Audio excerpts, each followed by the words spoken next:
reads books of the Lisbon Club, and after 2 months, it stands a familiar haunch, and it's that same slouch. He had last time he was around, depression abounds, his type is doing the rounds, he is a scum egg. I don't think, if you've been paying attention, there was ever any question of whether or not the circular firing squads would commence. The only questions really were when would they commence and who would shoot first. And I still don't know the answer to the second question, actually. Do you think Dominic Cummings is a man more sinning than sinned against? I don't know. I do know that this week we'll see an attempt by the Prime Minister's former closest advisor and confidant, and indeed, of course, the architect of the Vote Leave victory that ended up propelling Boris Johnson into Downing Street. He will attempt to do for his former boss. The Times probably puts it best. Johnson bodged it and caused COVID chaos, claims Cummings.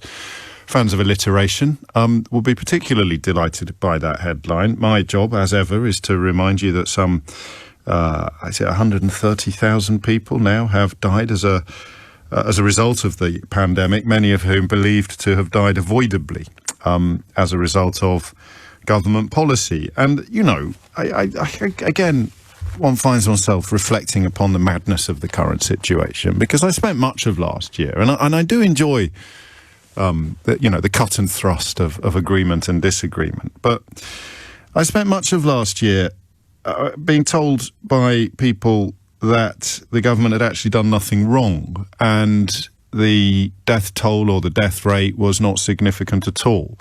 You're powerfully entitled to still think that. It's a position I can't quite understand, and I'm sure we can stay friends if I suggest it's a little bit Fifth Avenue, isn't it? It's a little bit like Trump saying he could shoot someone on Fifth Avenue and not lose a single vote. I don't think even Trump thought he could have presided over 130,000 deaths and not lose a single vote. But of course, that's a question for the ages. Now you've got the two people at the pinnacle of power essentially arguing over that very point.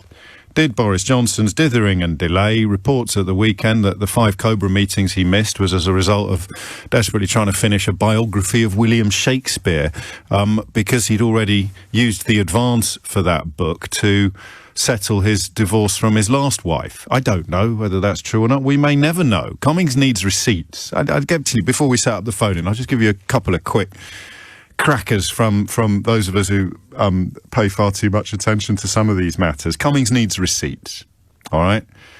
Even if he's got receipts, I'm not 100% sure that the bombshells will land. I hate returning to the same themes too often, but the Fifth Avenue factor is going to feature pretty large this week. Even if he's got receipts, even if he holds up photographic evidence of Boris Johnson personally ordering the deaths of thousands of people, you know and I know, whether we're on the same page or not, that we currently live in a country where many, many people have been, I would argue, pushed into a position where they have to pretend they don't mind. It's very easy to get you to pretend you don't care about wallpaper. You just have to close your eyes and pretend not to understand that story wasn't about wallpaper. That story was about cronyism, corruption and potential illegality on the part of your actual Prime Minister. But Rupert Murdoch sends out his insistence that it doesn't matter, it's just a story about wallpaper, and it lands. You know, there's a reason why these men spend huge sums of money in order to be able to whisper into your ear every morning. So, you know, you didn't care about the wallpaper because you were misled into thinking it was only about wallpaper rather than corruption and potential illegality. So you don't care about it. So what if you missed 5 Cobra meetings? Doesn't matter at all. Cabinet ministers will be queuing up to tell you. Nothing to see here. Prime ministers routinely miss Cobra meetings. Some of them have got to do the school run. Some of them have got, you know, they're a bit busy. Got quite a lot on at the moment. Some of them, they've got a book to finish. So what? We're watching scenes of almost unbelievable horror emerging from Italy, and the UK Prime Minister is thinking, yeah, OK, chaps, but, you know, I've got a book to finish. Dominic Cummings trying to cast himself as some sort of retrospective conscience, like Banquo's ghost turning up at the feast and being this moral arbiter without really accounting for the fact that he was smack in the middle of proceedings throughout this, and widely perceived as having the ear of the Prime Minister, one can't help hoping or wondering why there wasn't a Machiavellian genius at the heart of Downing Street who could get his hand on the tiller and steer Boris Johnson away from this course of carnage. But we may never get answers to that question either. That's the point. He needs receipts. If he turns up with receipts, it gets 10 times more interesting. If he doesn't turn up with receipts, even if he's telling the truth, he can just be dismissed in the way that this lot will dismiss anything that's true if they think they can get away with it. 9 minutes after 10. So I see three possible answers to the question I'm about to ask you. One answer is Cummings, one answer is Johnson, and one answer is neither of them. I don't quite see how neither of them is going to land, but that perhaps is the answer I'd most like to receive from you. Remember, on this programme, I need the why, not just the what. What you think is interesting, but why you think is how we can determine whether or not it's valid or not. So who do you think is telling the truth? Johnson bodged it and caused COVID chaos, claims Cummings. No, I didn't, says Johnson.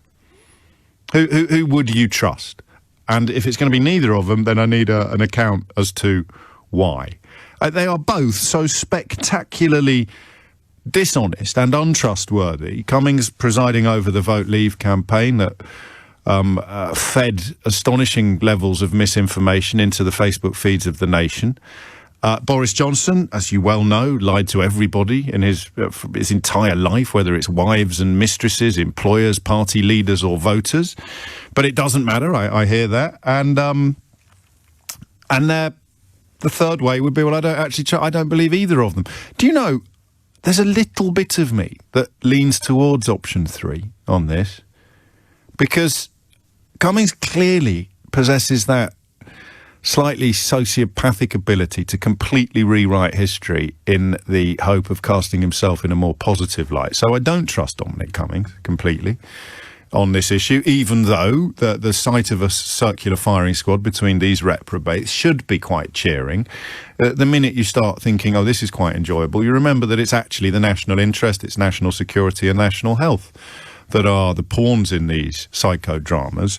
So Cummings seems to be trying to rewrite history in the same way, of course, that he rewrote his blog, didn't he?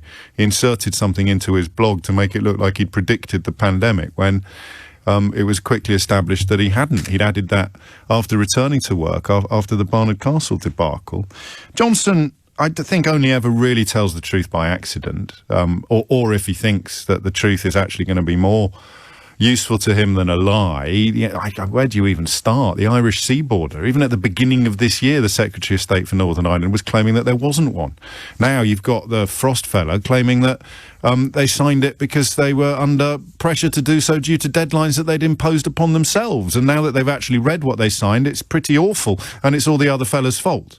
So that notion of honesty, that set sail many, many moons ago, which is why I suspect if we were ever to get the truth, the whole truth and nothing but the truth, it would be a slightly diluted version of what Cummings alleges, as in Johnson did bodge it and he did cause COVID chaos, but not on the scale and not in such an inexcusable fashion as Dominic Cummings would attest. And part of my reason for suggesting that is that the herd immunity argument, the claim that herd immunity was the tactic, was the strategy, is quite nuanced. Herd immunity is the only way that you deal with a pandemic. So automatically you have to explain what definition of herd immunity you're deploying. And what Cummings is suggesting is that Johnson, or the government, wanted the virus to run through the population so that people who weren't that vulnerable to it would catch it and build up some sort of resistance. How you could have done that while protecting the people who were vulnerable to it, I don't know.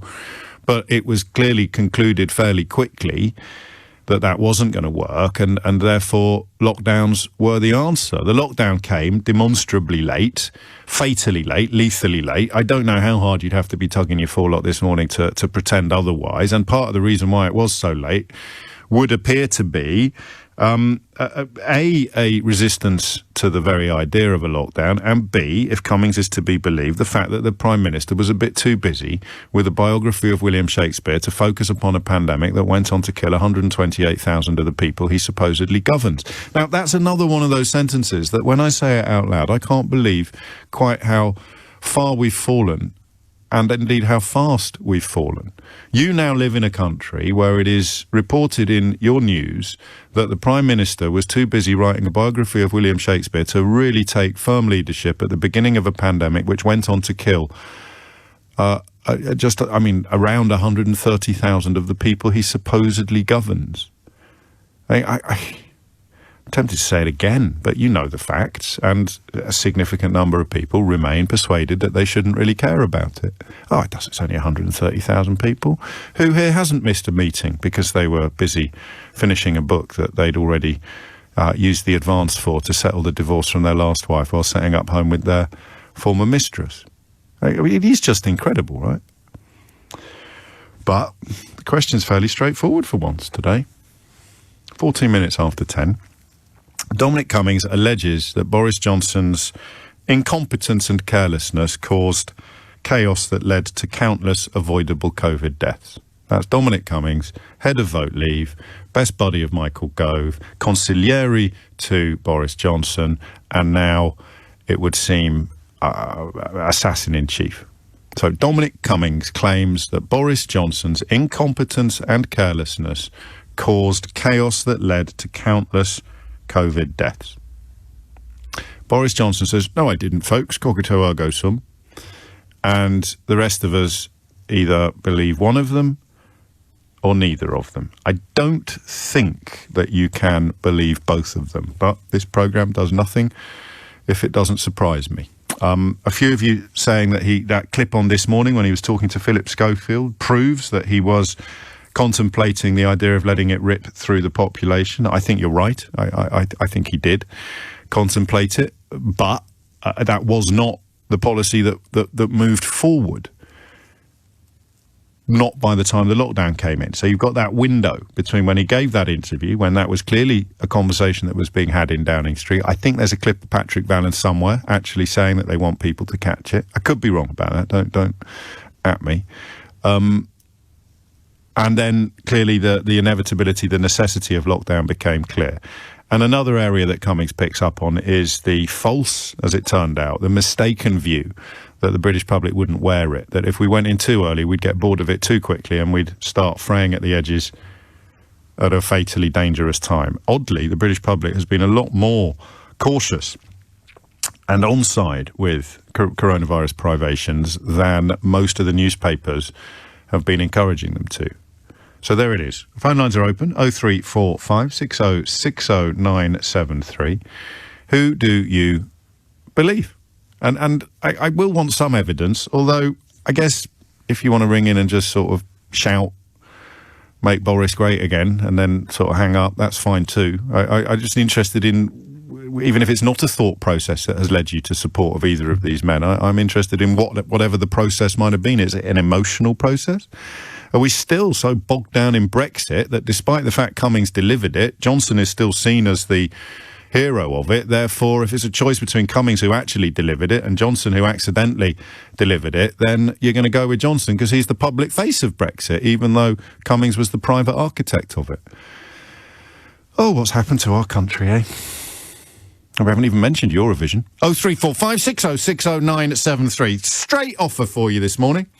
Who do you trust, Cummings, Johnson, or is it a plague on both their houses? But remember, I don't just want the what, I want the why. Perhaps inevitably, 20 minutes after 10, people who follow Dominic Cummings' Twitter fulminations point out that an awful lot of what he claims now tallies with what we were explaining or claiming on this programme for most of last year. And I'm going to do this gag quite often, so get used to it. Now, read what Dominic Cummings is saying now, and how much of it tallies with what we were saying last year, and I really do think I might need to get my eyes tested. 20 after 10, who do you trust? Who do you believe? Dominic Cummings, who says that Boris Johnson caused chaos and carnage through his dithering and incompetence, or Boris Johnson, who says, no, I didn't, folks. It doesn't have a glorious track record of telling the truth, but, of course, nor does Dominic Cummings, necessarily. Or neither of them, in which case, what do you believe? 0345 60 60 973, and I am resisting the urge to ask you for the umpteenth time whether any of it matters, because people are now reduced to believing what they want to believe, regardless of all facts and evidence. Sarah is in Guildford. Sarah, what would you like to say? Hiya, James. Yeah, I just wanted to phone and just say that Actually, I think the answer is neither. As you, no, it's not. It's going to be one of those days. Go on. No, you've clearly explained why the answer is neither, because neither of them could be trusted anyway. So I think... Yes, but start the clock. Even a stopped clock is right twice a day. So just because Johnson in particular, his past relationship with the truth is strained, to say the very least. Cummings deployed dark arts to get Brexit over the line. Doesn't mean that they're never, ever going to tell the truth again, does it? No, it doesn't. But I think you're right in that the truth is somewhere in the middle and somewhere diluted. But I think the truth... Actually, what's missing here is maybe a lie by omission by Cummings, because actually, at the time of this, who was Boris's chief and closest advisor? It was Cummings himself. Dominic Cummings. Yeah. In a false moustache and a sort of Groucho Marx spectacle. It's like when Farage grew that moustache and turned up on telly and it looked like his own sort of Scooby-Doo villain. So that is what I think you're referring to, is the idea that, hang on a minute, you mean that Dominic Cummings, the one that was at the absolute centre of it for the entire duration? He's the one that's now emptying a bucket of manure over Boris Johnson's head? Yes. Yeah. If at the time... Boris was ignoring this massive situation that was going on in the country so drastically and so in the wrong, then actually as his chief and closest advisor, what was he doing about it? And to support your position, he has a hotline to, various friends on Fleet Street. He clearly has cultivated contacts and what have you over the years. And if there were passionate disagreements and really profound fears for the future of the population under this strategy, then how come we're only hearing about it now? Yeah.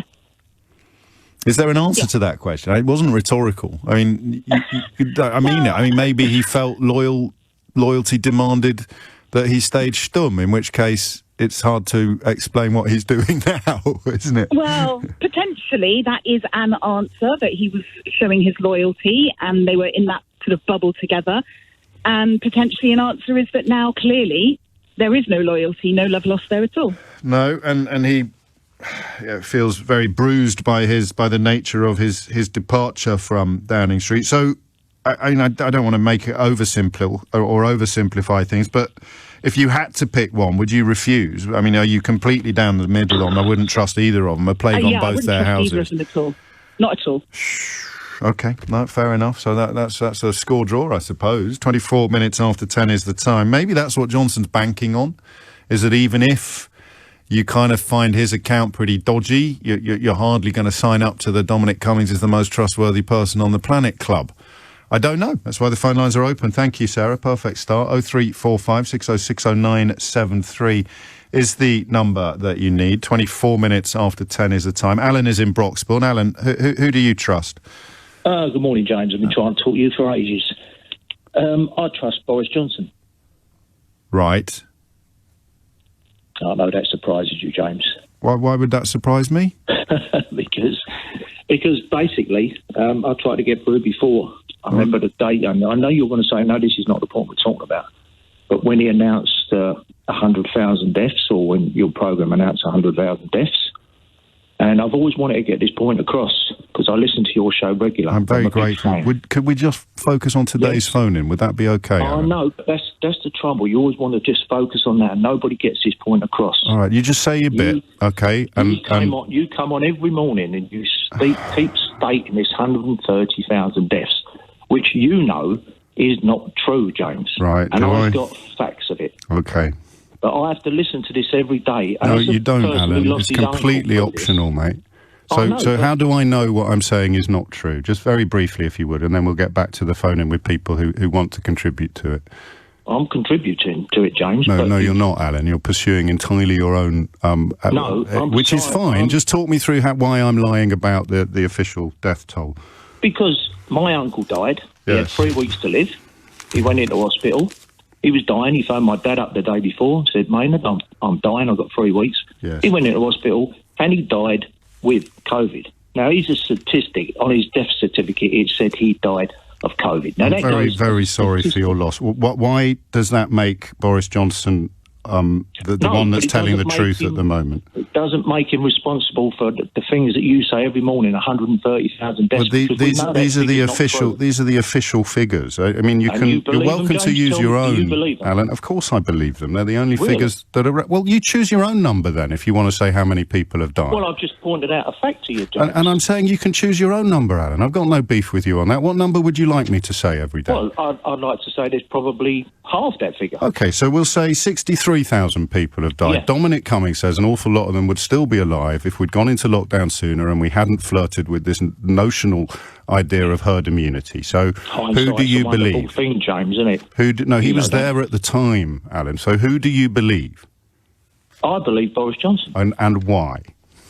Because he's the guy that's in charge. He's got a lot of advisors around him, as we know. Yes. He's got the guy. And his key advisor is saying that this isn't true. So you can't really say he's got a lot of advisors around him when the most senior one of all is completely contradicting you. Yeah, but we know now there's issues. He's got what to sack issues? his outfit. He's obviously been kicked out of Downing Street. Right. So he's got an axe to grind. Okay, and the basis for your faith in Boris Johnson, the kind of idea that he's a stand-up guy? Don't get me wrong, James. I'm not a Boris Johnson fan. I'm not a politician's fan at all. No, but the reason why you think Boris Johnson is telling the truth about this, despite recordings of him saying the polar opposite of what he subsequently claimed? Well, you know, James, they don't all tell the truth. We know that. But sometimes you've got to put faith in someone, otherwise you've got no chance. You get rid of Boris Johnson, someone else comes in. Okay, someone else lies to you. I'm glad you got through. I hope you feel that you've made your point. I'll continue to work with the only official numbers that are out there, and I'm sure you can understand why I haven't got the first idea why you're choosing to trust Boris Johnson over Dominic Cummings on the grounds that they're all liars, but you have to choose one of them. Have I got that right? They're all liars, but you've got to just choose one. Did you toss a coin? No, I'm the guy's in charge. Pin on the dog, tail on the dog. I mean, how did you choose him then and not the other fella? Well, who else are you going to choose? Well, the other fella. Or neither. Those were the three. Well, he's provided evidence and he says he's got the receipts. Well, let's see that evidence. Yeah, let's see that evidence. Which is why at the moment I lean towards neither of them, Alan. But you mind how you go, mate. It's coming up to 10:30. You're listening to James O'Brien on LBC. The question is fairly straightforward, he thought, naively. Who do you believe? Dominic Cummings, who claims that Boris Johnson, through incompetence, delay... I mean, he certainly skipped 5 Cobra meetings. I should have asked Alan about why he did that. If not, as Cummings attests, or is feared to be about to attest, to finish his biography of William Shakespeare. Do you believe Cummings? Do you believe Johnson? Or do you... I don't know if this is a cop-out, but at the moment, I kind of don't believe either of them completely. It's coming up to 10:30. You're listening to James O'Brien on LBC. The number you need to answer those questions, and I will stress, with the greatest of respect to the last fella, I really want you to answer the questions that I'm actually asking. I know it perhaps is frustrating sometimes when you aren't in charge of the programme, but, you know, drop a line to the boss, see if you can get your own show. On this show, we answer the questions that we ask. And at the moment, we're saying, who do you trust? The Prime Minister's most senior advisor, who says the Prime Minister completely bodged it and caused countless deaths. The Prime Minister, who says that he doesn't, or perhaps neither of them. I don't want to sound condescending, but I do think that is clear, isn't it? What the question is? Yes, good. You know how wary I am of making predictions these days, given how they have this terrible tendency to come horribly true. I think that this...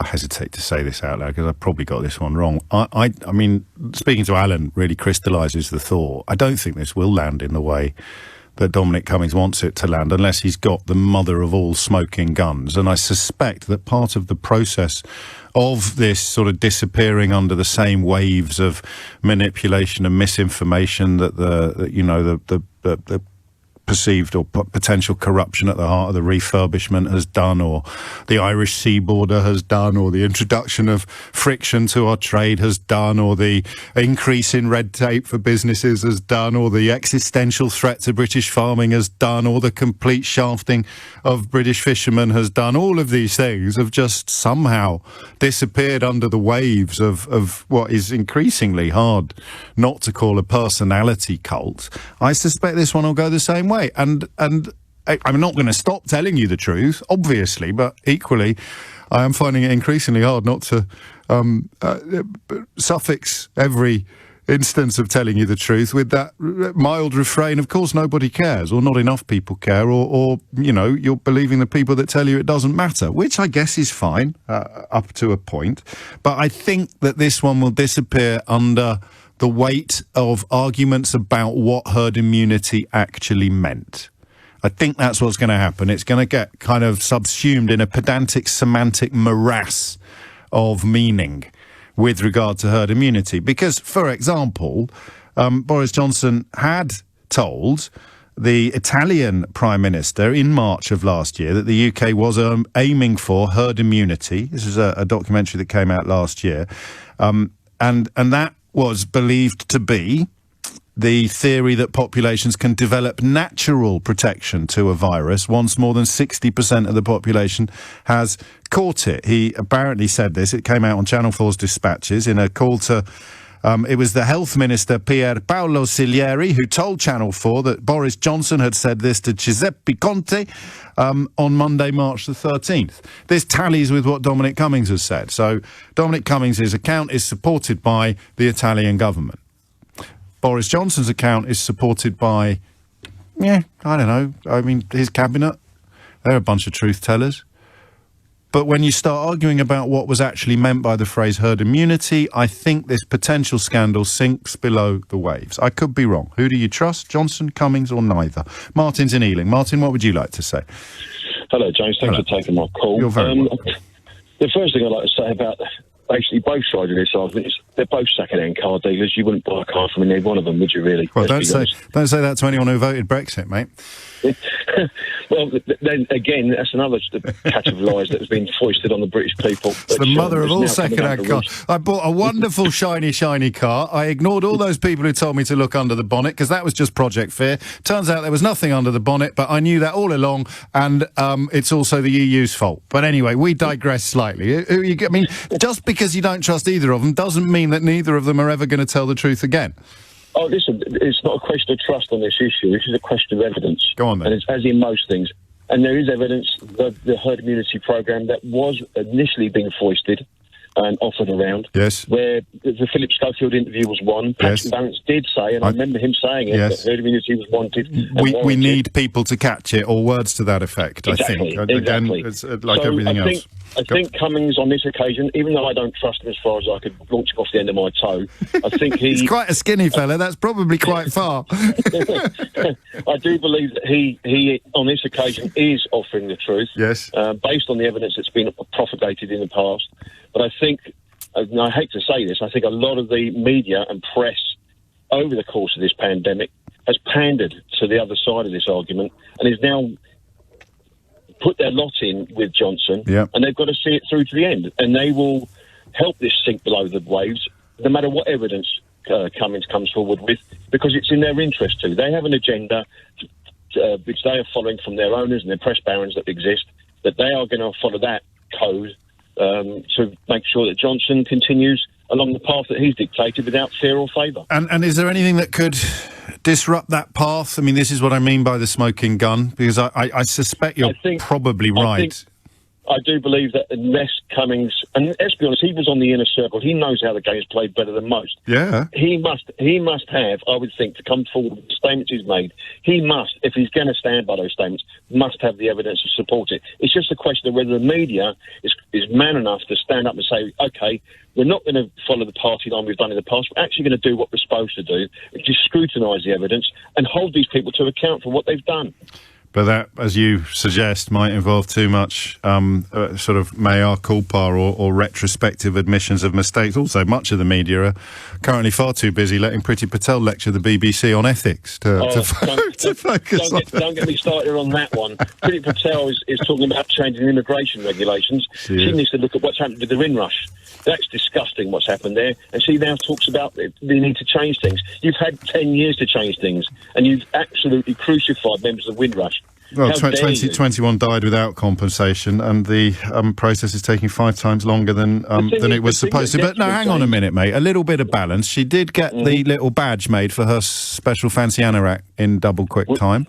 I'm sorry, buddy, but that's not good enough. Let's be fair.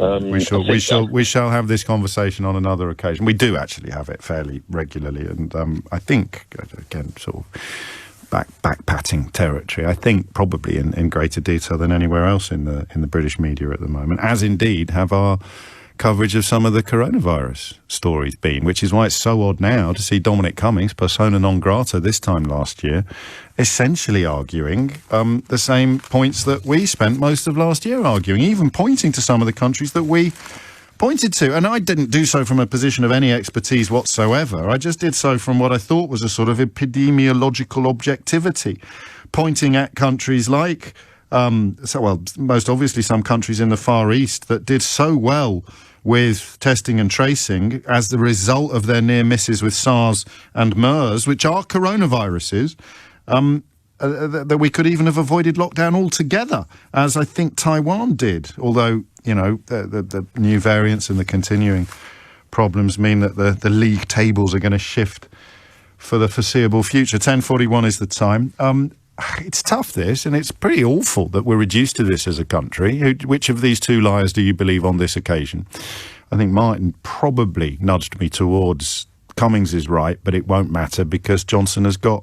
And you might think of Alan, the Broxbourne caller earlier, saying, I don't want to misrepresent him. I'll just read out what Stephen in Glasgow said.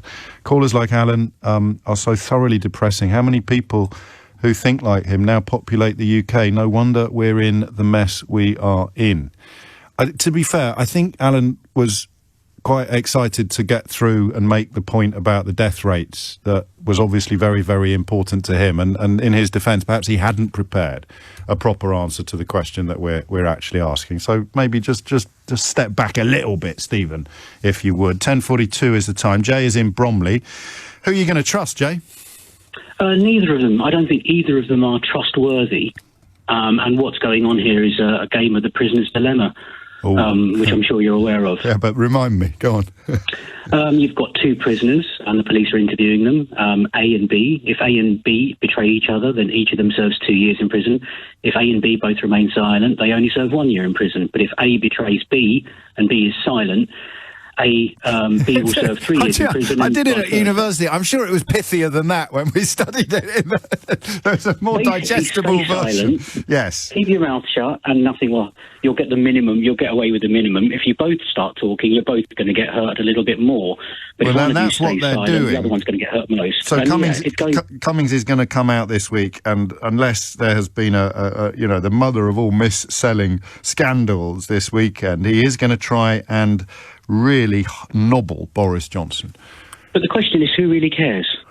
Well, Who's really cared about any of this? Who was shouting about locking down the borders last March? No one. No one was really talking about it, and that's what we should have done, because Asia didn't have this SARS virus. Well, Dominic Cummings says he was, privately. Privately? What's the use of that being private? When you can't do it publicly. You can't do it publicly, can he? Because no, but you have to. When you're in politics, you have a responsibility. But mate, don't make me defend. This is a Conservative government that culled almost everybody honest before the last election. Exactly, and that's the way that our political class has moved. And we've got C-grade players. Boris, who wants to be Churchill but has his Churchillian moment and then doesn't know what to do, so runs away. Yeah. And goes back to the Churchill playbook. Suddenly sees there's nothing there for viruses. Oh God, what do I do? Yeah. Well, I've got nothing to do. So let me just. Anyway, I've got a book to finish. So can someone else take that Cobra meeting? But why? Why then? So Cummings, I'll give you the claim. And it's an astonishingly turgid Twitter thread that he wrote while everyone else was watching Eurovision. If we'd had the right preparations and competent people in charge, we would probably have avoided lockdown 1. I sense you agree with that. Yeah, if we'd had the right people in charge, but we didn't have the right people in charge. So you're agreeing with Cummings while also saying that you don't believe him? What I'm saying is he's not a trustworthy person. That's not the same as not telling the truth on this occasion, is it? Not really, no. I think what he's trying to do, his intention here is to bring down Johnson, and I don't know if that's going to cloud what he's going to come out with, if he's going to make stuff up. Let's look at this guy. He's got no integrity. At Bernard Castle, he could have turned around and said, That's you know the what, point, I was wrong. You know, you're so good, because this weekend there were moments, you're reading this mad thread, and there are moments, and especially the bits that really do tally with what we were doing and saying and begging for on this programme, whether it's closing borders, learning from the example of Taiwan, and just looking at the countries that were doing brilliantly and trying to copy them, and just not understanding why the British government seemed embarked upon this sort of mad do everything too late, do too little too late model of behaviour. And so I'm looking at Cummings. No, but I'm thinking, crikey, this fella, I'm warming to Cummings. And then you remember, without mentioning Brexit, then you remember Bernard Castle, and you think, how can I be warming to this person? It's incredible. He stood in front of the entire population and said, I took my kid for a drive on my wife's birthday to a beauty spot that was 30 miles away because I was testing my eyesight. Oh, but please trust me on this matter of epic national importance. Exactly. He's got no integrity. I think he's going to put 70% of the truth in there, and then he's going to balls it up by putting 30% lies in there. And I think that's what's going to happen here. I think watch this space. What your previous caller said was completely correct. We need a stronger press class, and we need a stronger political class. You're not going to get that anytime soon, mate. They're setting up their own TV stations now because the rest of the media isn't slavishly sycophantic enough to the kind of the school of vote leave politics. And Priti Patel, found to have been a bully in a commission in a report ignored by the current Prime Minister, sacked for lying to the last Prime Minister, and a guest at Rupert Murdoch's last wedding, is today delivering a lecture on media ethics to the BBC. Actually, she's not. She's delivering a speech about why she's going to make immigration even harder. I don't know whether she'll be wearing her special anorak, but you have to hope so. You want her to get her money's worth. We continue with the question of who do you believe, Boris Johnson or Dominic Cummings? But before that, before returning to that vexed territory, let's have a look at remarkable events involving Belarus, the president of Belarus, no less, personally ordering, it would seem, a fighter jet to intercept a Ryanair flight and force it to land so that a dissident on board, a troublesome journalist, could be arrested, and that is according to their own state media. It's an almost unbelievable story, actually, but it happened, and it happened on a flight between two EU capitals. It was a flight between Athens and Vilnius. It means that, I guess, if you've upset a regime in your career, whether you're a politician or a journalist or something else, and you're hopping on a charter flight, you should probably check whether or not the flight is going over the airspace governed by the regime that you've upset. And I don't think I'm exaggerating, but if I am, I'm sure my next guest will tell me. Tom Tugendhat is the chair of the Foreign Affairs Select Committee, and he joins me now. Have I got anything wrong, Tom, or is it? No, I think you're right, but I think you're underselling it, James, because the reality is you may not have upset somebody on the ground, but the guy sitting in the seat next to you might have done. Yes. And if somebody's willing to scramble an aircraft, a military aircraft, to force your aircraft to the ground, they may be willing to do much more than just scramble it. Don't forget the Russian government shot down a Malaysian civilian airliner in 2014, murdering hundreds of people, including many Dutch citizens. Yes. And this was all proved by Bellingcat, by the way. I mean, it's all open source stuff. It's all very clear. And they've got away with it. So this isn't just a warning, to this heroic Belarus journalist who has been detained. It's a warning to all of us. That's a very good point, actually, because, hijacking a plane to catch a blogger has a very different feel to it from shooting down a plane to... We're still not entirely sure what they were hoping to achieve by doing that, but you're right that Bellingcat have established beyond any reasonable doubt that that's what happened. I guess the question is, and you mentioned Russia because Putin is a great ally or a key ally of Lukashenko, so the countries are in bed with each other, which makes me wonder whether, from Putin's point of view, if there were proper sanctions now visited upon President Lukashenko, that would push Minsk ever closer to Moscow, wouldn't it? So whoever is in charge of a meaningful international response needs to tread quite carefully. Well, I think that's always true, but the reality is Minsk and Moscow are pretty much the same place. Yes. Indeed, not only were 2 Belarusian citizens taken off the plane, Roman Patriotic and his girlfriend, but also 4 unknown Russians were removed from the plane.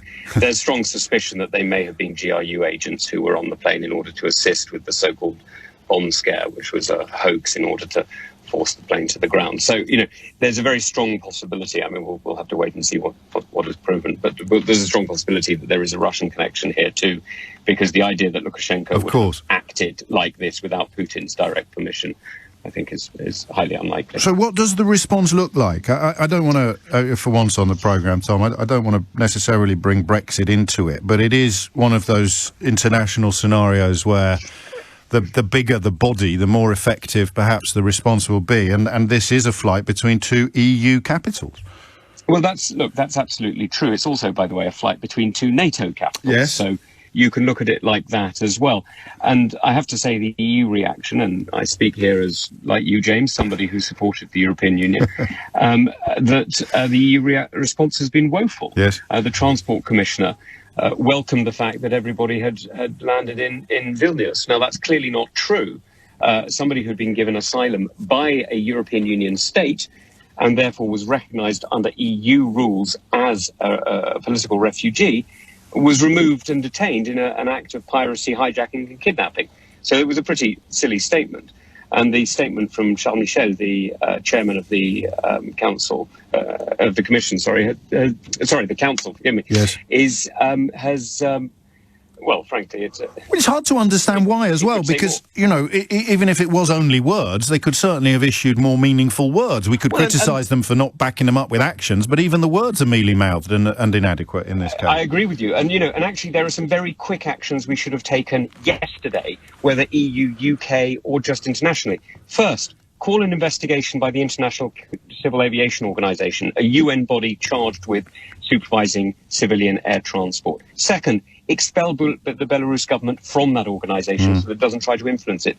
Third, stop all overflights of Belarus because our own citizens are now in danger flying over that country. Fourth, ground the Belavia fleet and stop other planes flying into and out of Belarus. That's the national airline of Belarus. Exactly right. And then fifth, there's 2 things that really would hit the Lukashenko regime, and one of them would hit the Putin regime. The first is freeze the Yamal pipeline. That's an energy pipeline that flows through Belarus, and by paying for the energy that goes through it, we're paying to support the Lukashenko regime. And the last thing, and it's symbolic, I know, but is expel the Belarus ice hockey team from Riga. Why are we allowing them to compete in a competition in Riga when their government is committing, frankly, warlike acts against NATO member states or EU member states, depending on your perspective? Today, I mean, it's extraordinary. They're putting the lives of European citizens, in fact, British citizens, of every citizen in very grave danger. Ursula von der Leyen has said any violation of international air transport rules must bear consequences. The president of Lithuania has called the incident abhorrent, and that's quite a shopping list that you've just issued. I haven't issued it alone, though, James. No, I appreciate that. And that's why I'm hesitant to ask you the next question, which is how likely do you think any of that actually is to happen, given, you could bring Litvinenko into it, you could bring Skripal into it, you have to... Well, there you're going a bit further than I'd go, actually, okay, James, to be fair. But look, I tell you why I think these things are likely, because yesterday I spent the afternoon, instead of enjoying the rain in Kent, I spent the afternoon calling my colleagues in the Lithuanian Parliament, Latvian, Estonian, and many others, including my friend Bob Menendez, a senator and the chair of the US Senate Foreign Affairs Committee, to pull together a joint statement. And we published it. It's on my Twitter feed. It's published it online. And many others are now joining us because we think that our governments can do more and could have done more yesterday. And so he's already been speaking to Tony Blinken, the US Secretary of State. I've been speaking to the US National Security Council, and indeed to the presidencies and chancelleries of a few European states. I'll leave it slightly vague, if you don't mind, because they haven't agreed. So, but this is exactly what we should be doing. This is what British diplomacy is for. It's to bring together partnerships and allies in order to defend the interests of British citizens. This is a direct threat to British citizens. Now, James, I don't know how many journalists like you have offended a government around the world. You know, when you called out genocide on China, or when you criticised the attempted murder of the Skripals and the actual murder of the English lady, you know, you have made enemies in Moscow. Now, I don't know when you're next going to Australia, but have you looked at the countries you're going to overfly? I've got enough on my mind at the moment, Tom. But no, I know you make a very serious point, albeit through a lens of levity. So you'll allow me to do the same. And just to point out that this is a government that boasted about its willingness to breach international law in a very specific and limited way. So are we well placed to lecture anybody else on why they shouldn't breach international law, even in a very limited and specific way? Well, as you know, James, I said at the time that was not only foolish but unwise, and I stand by my words because you're absolutely right. It's not quite answering my question. Do you think it undermined our international credibility? I mean, not significantly. I think everybody knows that there is a difference between a divorce and an attack. You know, I mean, I'm not. Yes. You know my position on the government's talks with the European Union, so I don't need to go over it. But the reality is that. You know, we all know that divorces can have really nasty. This is a different order. This is a different order. Exactly right. This is a different order. Exactly right. And I think we've got to be. I think we've got to be clear and not. You know, let's not conflate things. This isn't a story about Brexit. It's nothing to do with Brexit. This is a story about an aggressive regime, one of the last two dictators in Europe, threatening civilians and threatening people. And I think the point about completely blameless individuals on the same flight as people considered to be culpable by rogue regimes is an incredibly powerful one. Tom Tugendhat, many thanks indeed. I shall retweet the relevant bits from your own feed that you've just referred to. I noticed Carl Bildt as well, he's co-chair of the European Council on Foreign Relations, singing from a very similar hymn sheet. It's an incredible story. There's a new John le Carré book out this week. I wonder whether even he would have considered this to be a credible course of events. But we are where we are. Tom Tugendhat, many thanks indeed. 11:01 is the time. Back to the question of why you choose the one you choose in this looming clash of credibility between Dominic Cummings and Boris Johnson. Just by way of a postscript to that story about Belarus that we just covered with Tom Tugendhat, the difficulty of what you could call an ethical foreign policy is immense. Increasingly, as I get older, don't think that such a thing is really possible in clear terms. But it was in, I think, July, was it? Or June of 2013, that Bolivia said that their president, Evo Morales' plane, had been forced to land in Austria after France and Portugal refused air permits. And the accusation levelled by the Bolivian government was that the authorities believed the Bolivian president's plane was carrying Edward Snowden, the former US spy agency worker who is, I think, still wanted in Washington on espionage charges. So, you know, again, everything's a grey area, really, isn't it, in a world where we're constantly being encouraged to see everything in black and white. But that, you know, I think merits a mention. The unscheduled Vienna stopover as Morales was returning on a Bolivian government plane from Russia. He wasn't on the plane. Snowden wasn't on the plane, but the Bolivian government certainly publicly attested that they thought that the decision had been taken because of unfounded suspicions that he might be. 6 minutes after 11 is the time. I should have asked him, shouldn't I? Chair of the Foreign Affairs Select Committee. Who would you advise my listeners to trust later this week? Boris Johnson or Dominic Cummings? But I'll ask you instead, Louise in Richmond. Who's it going to be?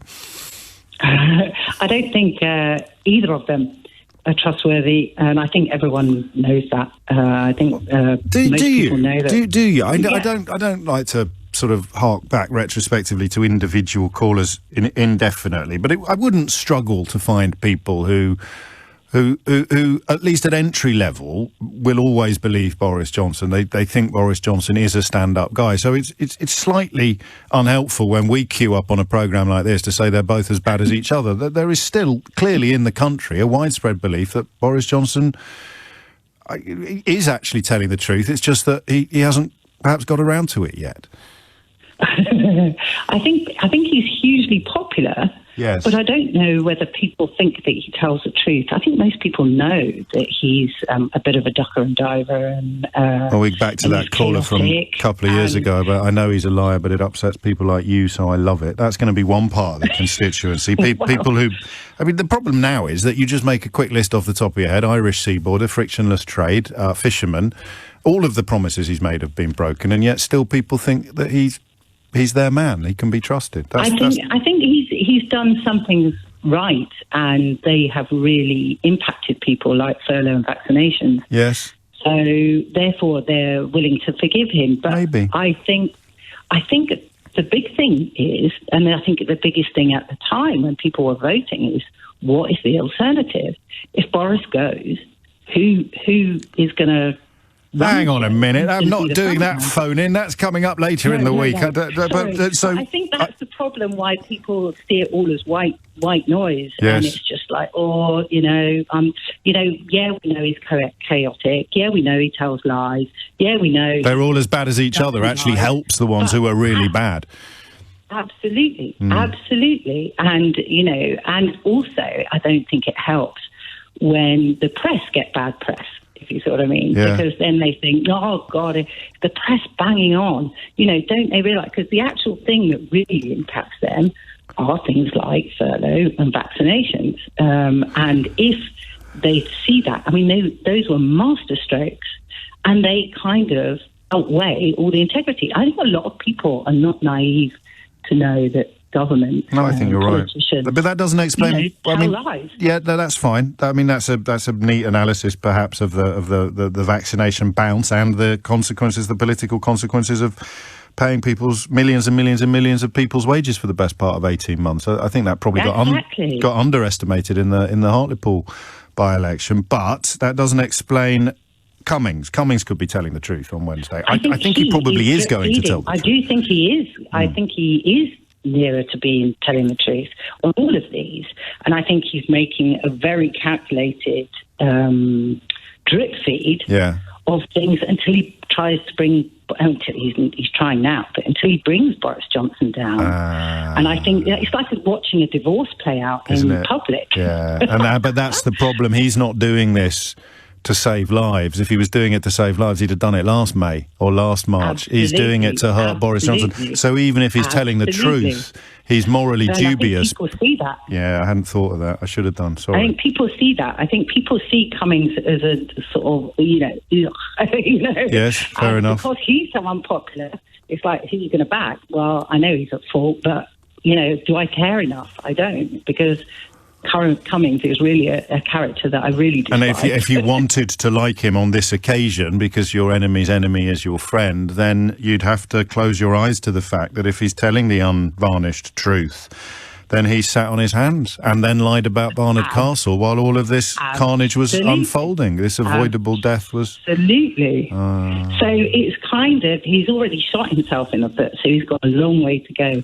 And I think really with Boris Johnson, it's only legal stuff. He can get him on legal stuff when they actually have to literally go in and arrest him. Or what if there is a text saying, and Cummings strikes me as the kind of guy that would have a microphone on the end of his big biro in his top pocket of his shirt, metaphorically speaking. What if there is a text saying something like, can't make Cobra this week, folks, got to finish the old Shakespeare book, or something like that? That's not going to be legally binding or legally problematical. No, but I think people probably know that Cummings might be telling the truth or might not, but I don't think they care enough because they dislike Cummings so much more than they like Boris Johnson. So I don't think this story has got enough legs. The other unless there is something... I think I'd part company with you on that. I can imagine a smoking gun that doesn't involve criminality being enough to boost this story beyond where it currently is. Some big ones till later. You'd have to hope so. I think this is a drip feed of, and I think we'll hear more. He's doing a regular drip feed, and then he's going to put the bomb. Once he's done a drip, because he's a, that is how he works. He's a very clever man, isn't he, Cummings?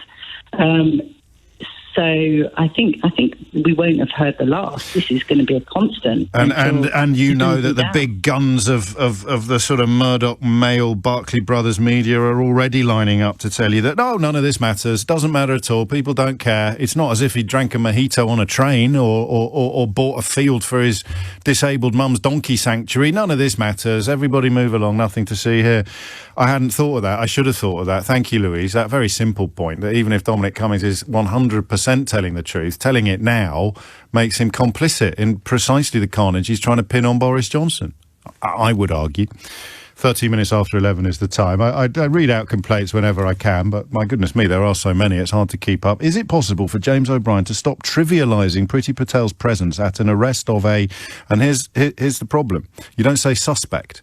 And that's why it was a problem that the Home Secretary turned up at the arrest of some suspected criminals, because people like you now think they're already guilty. You're texting in having done the judge, jury and executioner thing. So I thank you for getting in touch. But the reason why she shouldn't have done that is precisely because people like you have now been encouraged to ride roughshod over the rule of law, perhaps in a very specific and limited way.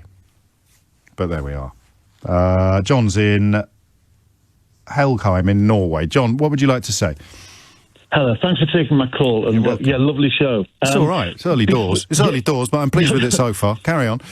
Right, some things just occurred to me, and maybe you can put me right on this. Yeah. Have you heard anyone of Johnson's people or speaking on behalf of Johnson saying that he wasn't happy with the 350 million on the side of the bus?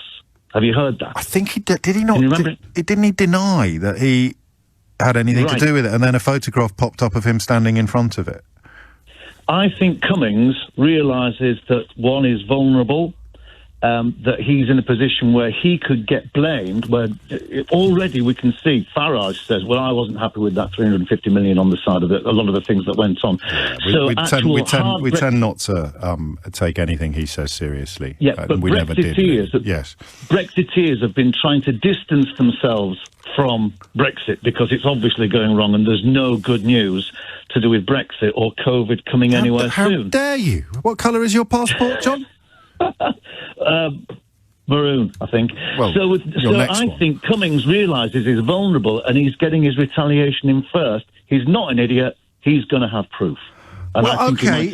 I mean, there was a report, when this first started, that Cummings was worried about even going to jail as a result of some of the illegality that was allegedly undertaken in vote leave, and that would tally with your analysis. I've checked what you asked, and it took 3 years, apparently, for Johnson to admit that the £350 million a week claim about EU membership was wrong. But I don't think people who fell for that care, John, unless I've misunderstood you. You're suggesting a sort of nationwide realisation that they were lied to. People know they were lied to, and they tell me that they love it. They don't care. They either love it or they don't care at all, because they're all as bad as each other. I think this is thieves falling out, as I said, and it's simply a case of... And also, as well, Johnson's going to be okay. Johnson's going to get close protection for the rest of his life as a former MP. PM. Cummings is a young lad, and he's got no close protection. 49. He's still got a career. Yeah, but in theory, he still wants to work. Or, as I said, people who've been involved with Brexit are going to be scrambling to distance themselves from the mess and try and rehabilitate themselves. And one way that Cummings can do that is come out and spill the beans. And as I said, also simply avoid him being thrown to the wolves. So you think he'll be telling the truth, but not for reasons of morality or integrity, for reasons entirely of self-interest and possibly vengeance? Your point that even liars tell the truth sometimes, I think, is exactly right. 16, but someone's got to be telling the truth at some point. I mean, there's like a bunch of ferrets in a sack, but one of the ferrets has to be telling the truth. Will it matter? I don't know. Does it matter? Hell yes. But will it matter electorally, politically, ballotly, if that's even a word, which I don't think it is? I don't know anymore. I mean, stuff I thought would really matter. I thought the Irish sea border would make a lot of people go, oh, all right, sorry, James, you were right, I was wrong.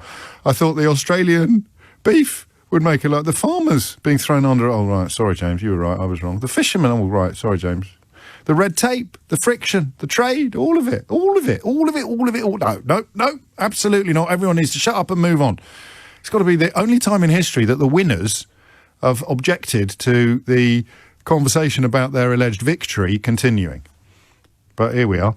I'm checking. I can't believe that this is even viable. But Priti Patel's currently making a speech about immigration. She's sadly not wearing her special anorak.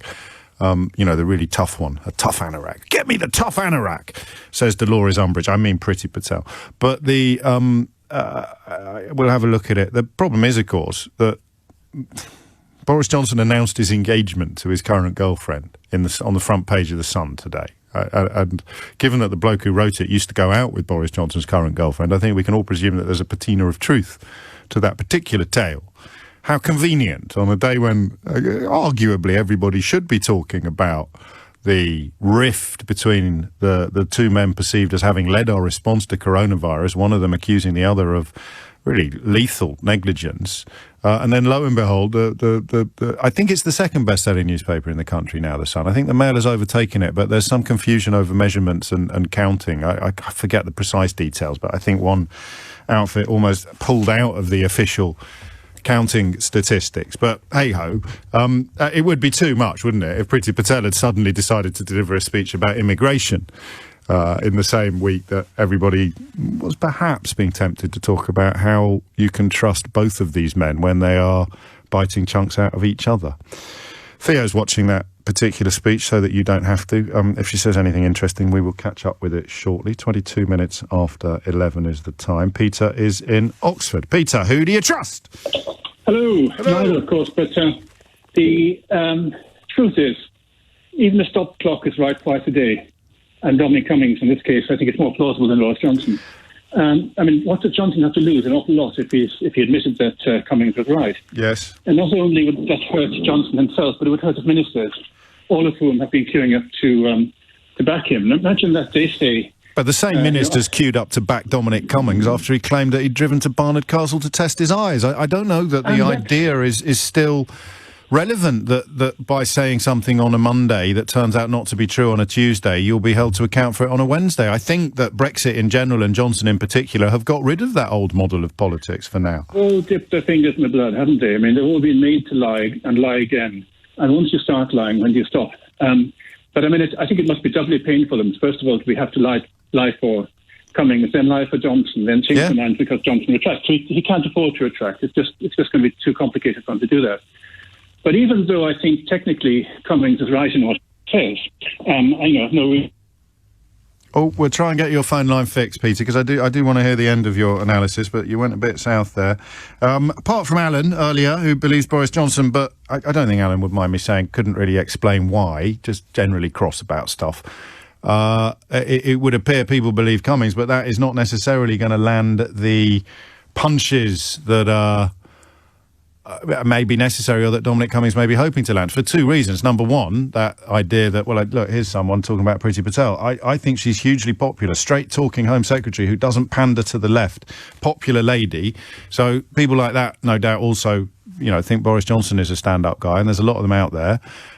But also, even if you had to acknowledge that what Cummings had said was true, you can simply accuse him of being almost ghoulishly, vampirically self-interested, because why the hell didn't you tell us at the time? Why did you sit on your hands while this carnage unfolded if you were so diametrically opposed to it throughout? That's going to be really tough for him to answer. 24 minutes after 11 is the time. Graham is in Totnes. Graham, what would you like to say? I would be more inclined on this occasion to believe Dominic Cummings because I don't think he's interested in popularity.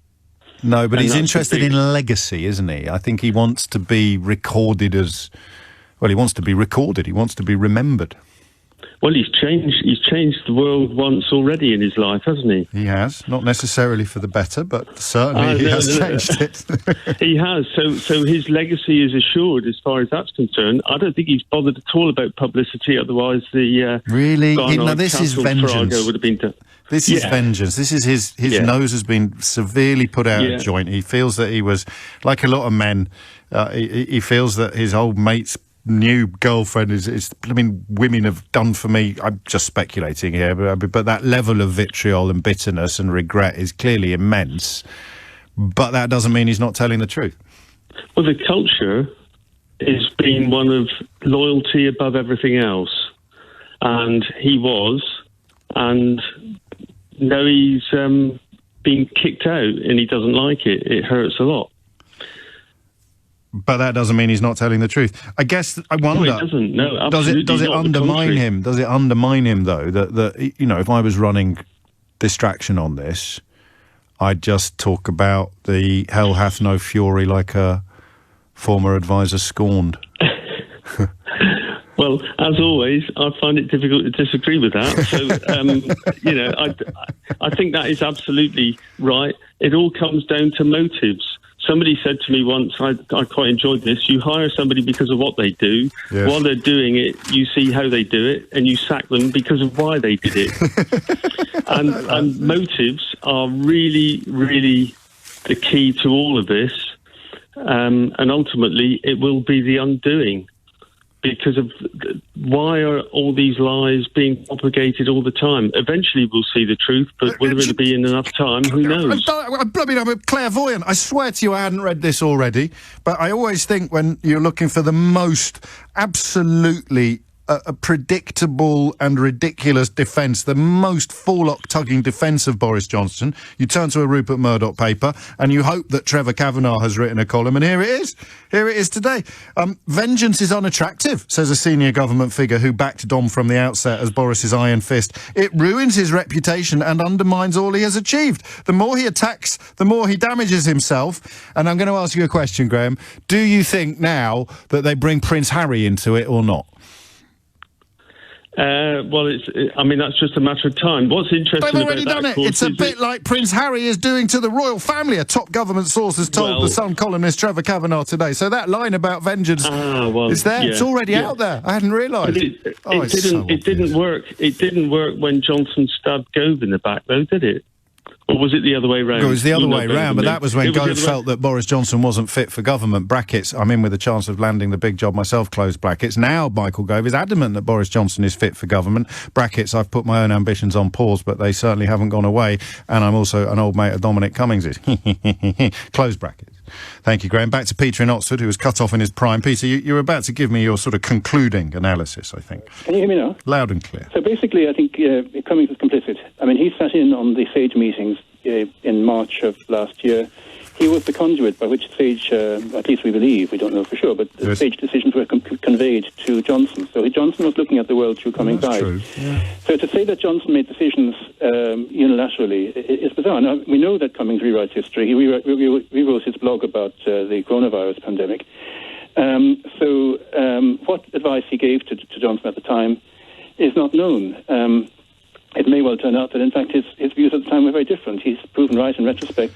Well, that's why I think he is going to struggle to secure admiration without explaining why he has taken so long and, of course, been, in his mind, betrayed by Boris Johnson before coming forward and telling the truth.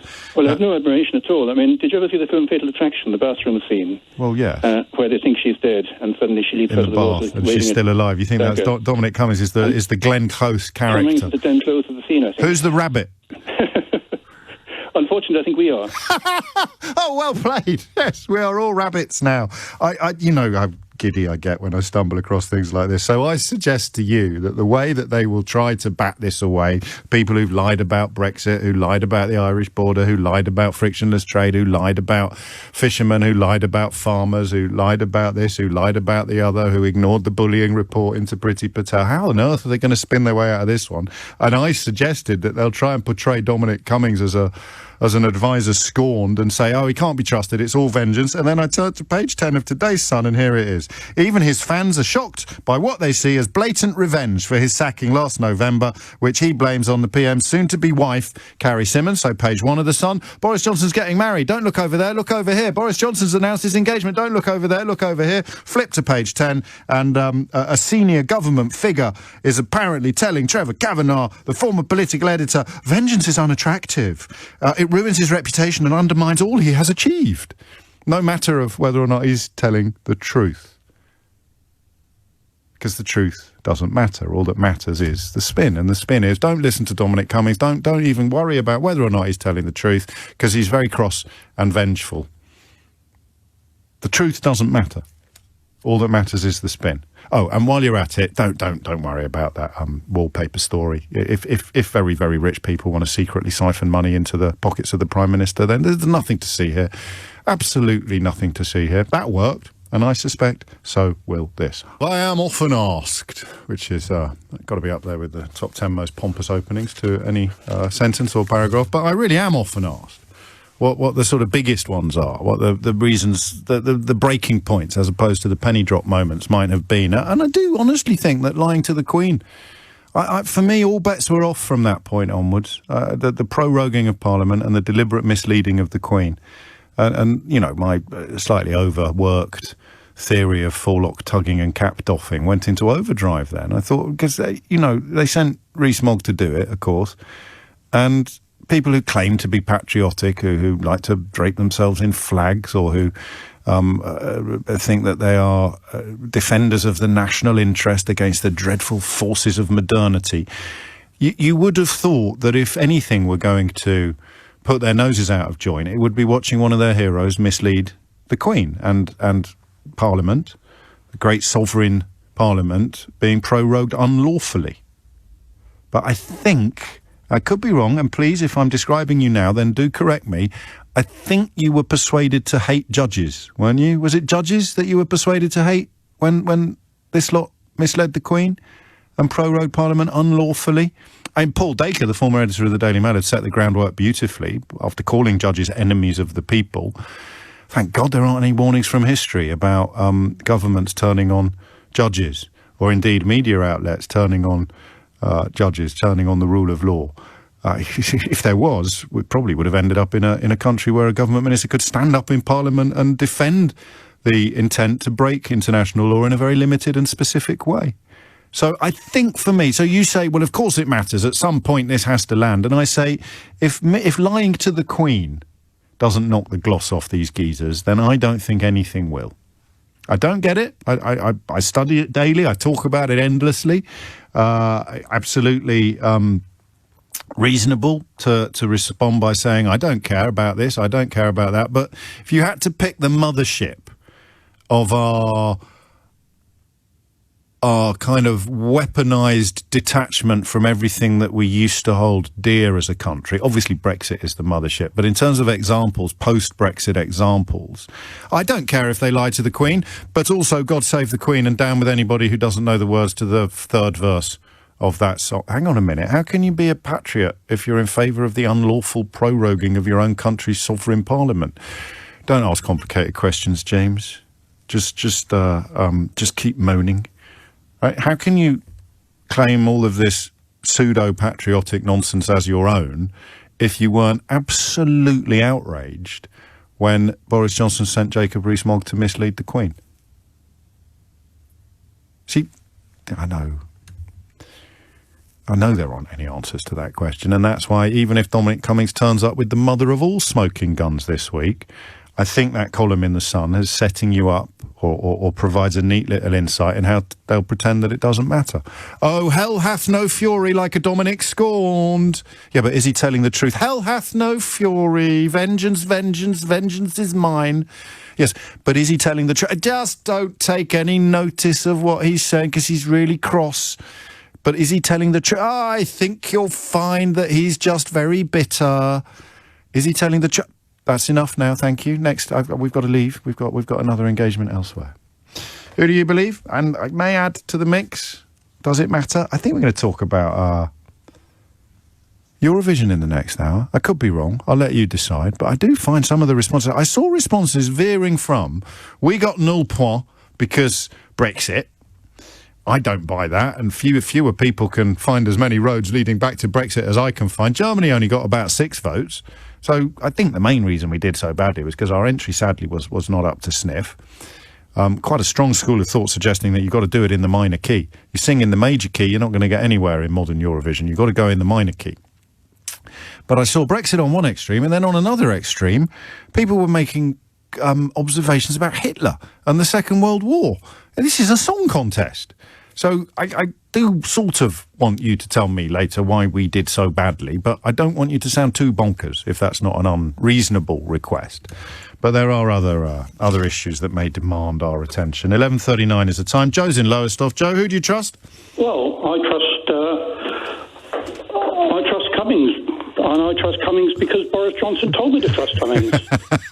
If you remember last year, I didn't trust him, and Johnson and the rest of the cabinet all came out and told me that Cummings was telling the truth. You see, you suffer from a condition that's known as reliable memory syndrome, I think, Joe. So all of the cabinet ministers that queued up when Dominic Cummings claimed he went for a 60-mile drive to test his eyesight, queued up to tell us that he was a stand-up guy who was telling us the truth. Do you mean, James, that he actually told us a lie? Oh, well, I couldn't possibly comment, Joe. Yes, I do. Oh, well, but Boris told me he was telling the truth. Well, Michael Gove told you he was telling the truth as well. Yes, Liz Truss told you he was telling the truth. Priti Patel told you he was telling the truth. Dominic Raab told you he was telling the truth. Fast forward to Wednesday, the man's never told the truth in his life. Just don't mention Barnard Castle, and whatever the hell you do, don't mention Brexit. Yeah, and of course the other thing is, although it's personal, this was started off by Number 10. I think when Dominic Cummings walked out of Number 10 out the front door like a junior clerk being fired, yes, with his big bag. Well, that was deliberate. That was a photo opportunity, quite cynically staged. That was basically laying down the law and saying, hey, have a look what I've got in this box. Leave me alone. Oh, okay. And they didn't, did they? If you remember, they tried to fit him up as being the leaker. They did, and that, I think, is widely regarded as having been inaccurate, but it certainly upset him enough for volleys to return, so they poked the wasp's nest that is Dominic Cummings, and here come the wasps. But, of course... I think that box did contain a lot of things, because you mentioned earlier, James, that he's probably got a microphone at the end of every pencil. He's probably got it in his top pocket. Well, I was joking. I mean, I don't want to get sued. You might have been joking, but I've got a funny feeling that everything that went on, a second copy of everything was made, and that was in that box when it came out. And I think when he says he's got the documentation, I believe he's got the documentation. But what would work? They should have left him alone, because I think he would have walked away, maybe not content with his legacy. He was probably hurt by C.R.E.E.P being the... shall we say the new mistress of Number 10? Yes, that's reasonable. I think he would have let it lie. He might have come out later in his memoirs, but I think by telling him that he was a leaker, I think that kicked him off, and I think he's getting a bit nasty. And he's actually... Well, that's quite a good point, actually, because I'm not suggesting for a minute that anything that you read in the Murdoch media is to be trusted, but clearly this attempt to argue that it's vengeance for being fired is rather undermined by the fact that it is arguably vengeance actually for being lied about after being fired. I hadn't thought of that. I think he's got an ego the size of James O'Brien. James O'Brien's. I think the fact that they started spreading scurrilous stories about him, I think that... it's not. You don't paint a very flattering picture of him, because he's not cared about the death tolls or the appalling mismanagement. What he's really cared about is being snubbed or being misrepresented himself in public. But it doesn't matter what the motivation is. The fact is he's on the march. The question is not, if you are going to subscribe to the Rupert Murdoch school of media, the question is not, is he telling the truth? The question becomes, is there any way we can completely undermine him regardless of whether he's telling the truth or not? And Joe's just reminded of us that the main line of attack on that vengeance argument is slightly flawed, because he didn't do this after losing his job. He did this after being fingered as a leaker, which he insists he is not. Either way, it still fits into the hell hath no fury model of analysis. Martin, thank you, Joe. Martin's in Dublin. Martin, what would you like to say? Good morning. You keep referring to them as either one of them as a stand-up guy. I think they're both to blame, and stand-up to me means comedy, and they're more like a comedy duo. Well, I am being sarcastic when I describe Boris Johnson as a stand-up guy, but some people still believe that he is. I don't know that anybody really would stand up for Cummings now, which is odd, really, isn't it, given the last couple of years? Laurel and Hardy comes to mind to me. I mean, they say, one says don't do this and the other one does it, or Del and Rodney. I mean, it's... I mean, I also think that it's Yes Minister all over again. I mean, you've watched that, and this is... But are you not in danger with this analysis of adding to the "they're all as bad as each other" school of thought? And therefore, I mean, because if I was a complete scumbag, I'd love the idea that the British public has been persuaded to believe that all politicians are as bad as each other. That would really suit me down to the ground. If I was possessed of integrity and honesty, I'd be gutted that the British public had been persuaded that they're all as bad as each other. So are you not slightly knocking at that door? It's a dangerous door to knock at.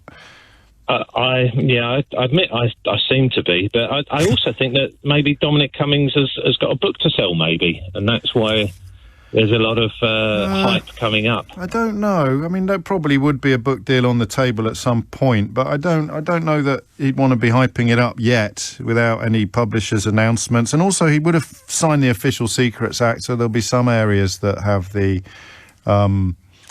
that he'd be limited from doing. I don't think it's that, but as you say, with this shower, who knows what's going on. If I forced you to pick one, I mean, you're perfectly entitled to consider them both to be comedians, neither of them particularly funny.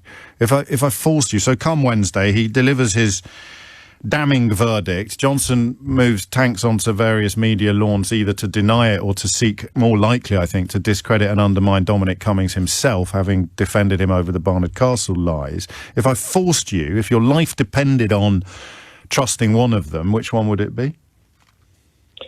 Somehow I think Dominic Cummings, because of Boris's previous. I mean, he's got quite a lot of previous. So with Boris Johnson, we've got 30 or 40 years of proven lies. With Dominic Cummings, we've got Barnard Castle and Brexit. Yes. Okay. I think that, So their scales, the scales of justice have spoken, and they've come down in favour of Dominic Cummings, because although he is pretty egregious, he's nowhere near as egregious as his former boss. Martin, thank you. Sean in Preston's got my back. He says, James, just a little warning. Now that this government has the BBC completely under their control, you're the only media voice standing against them. So when you do next fly to Greece, make sure your flight doesn't go over UK airspace. Thank you, Sean. ERA is in Croydon. ERA, Cummings or Johnson? What do you reckon? Well, in all truth, James, by asking the question, and I know I'm going to end up being some sort of contrarian, but by asking the question, we are playing into that thing called the cult of personality, because we're not supposed to be asking who's telling the truth. We should be asking what is the truth, and what we're really doing is supporting both of their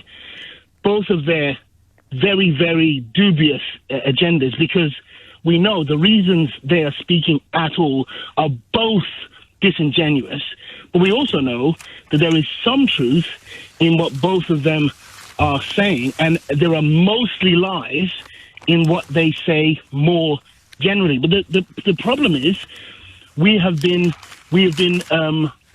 what's the word? We've been brought up. We've been trained to be this way.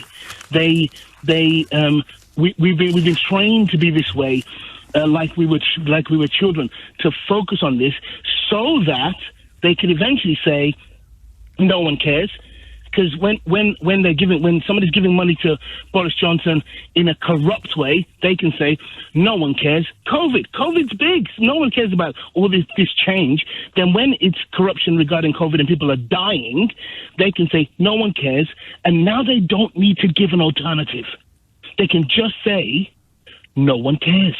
Well, they're doing that anyway, and we care. Exactly. So I'm slightly troubled by the suggestion that we are adding to the problem by phrasing the question in the way that I'm phrasing it today. I'm happy to accept the criticism, but just put a bit more flesh on the bones of it for me. We're turning it into a pantomime, and that suits both of them. So let me attempt to be clear. Go on. Good luck with that. What I don't mean is you shouldn't ask the question that way. That's not what I'm saying.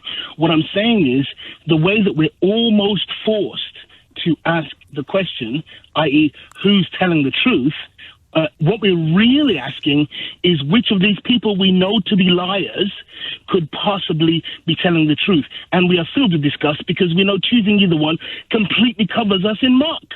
And if they tell even one iota of truth, then somehow saying that one iota of truth somehow completely covers all the other obvious lies that both of them have engaged in, which have cost lives. So it's very difficult. So when somebody says, this is you trying to be clear.